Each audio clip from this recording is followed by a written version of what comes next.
Thanks for watching. Right now I'm going to give you 3 quick tips on getting good cinematic footage with your drone.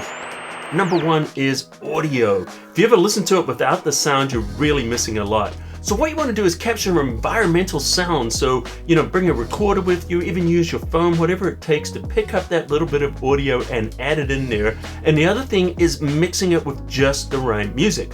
And so one of the things I use is Epidemic sound. It comes with 90,000 sound effects, 35,000 music clips, and you can subscribe to the whole thing for $12 a month, and it's unlimited usage for your Facebook, Instagram, YouTube, Twitch, and also your podcast. And if you do commercial work, it's $25 a month for commercial licenses. And check out my link underneath to get a free 30-day trial. Second tip I have for you guys is slow, smooth movement. Slow and easy wins the day, as they say. Any adjustments are just going to kind of ruin that shot. So what you want to do is just make sure when you're flying is line up your drone. Get your approach ready. Maybe even kind of go into your shot and then back off quite a bit. Nice and smooth, slow, steady movement all the way through is going to get you that beautiful shot, because you want people to focus on what you're shooting. You don't want to be pulled out of the shot. You're going to pull them away from the story and into the, oh, we're using a drone. Third tip for you guys is prop shadow. Have you ever seen that little bit of shadow that you get, like the movement sometimes at the top of the frame, and the props are not in the frame, but you see that?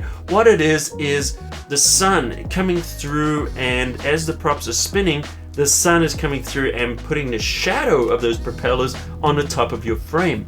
Now that can be avoided very easily by just planning your shot. Don't have your camera up too high, tilt it down a little bit, it's not really going to be an issue.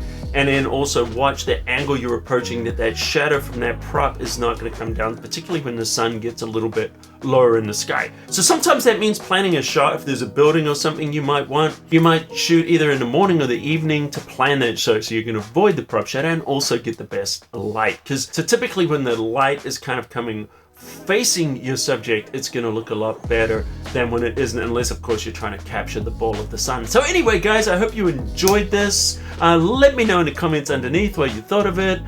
What was your favorite shot out of that sequence? Also, if you're new here, welcome to Photoshop Cafe. Consider hitting the subscribe button and turn on notifications. You won't miss any of my videos. So if you like this, smash the like button into dust. And until next time, I'll see you at the cafe.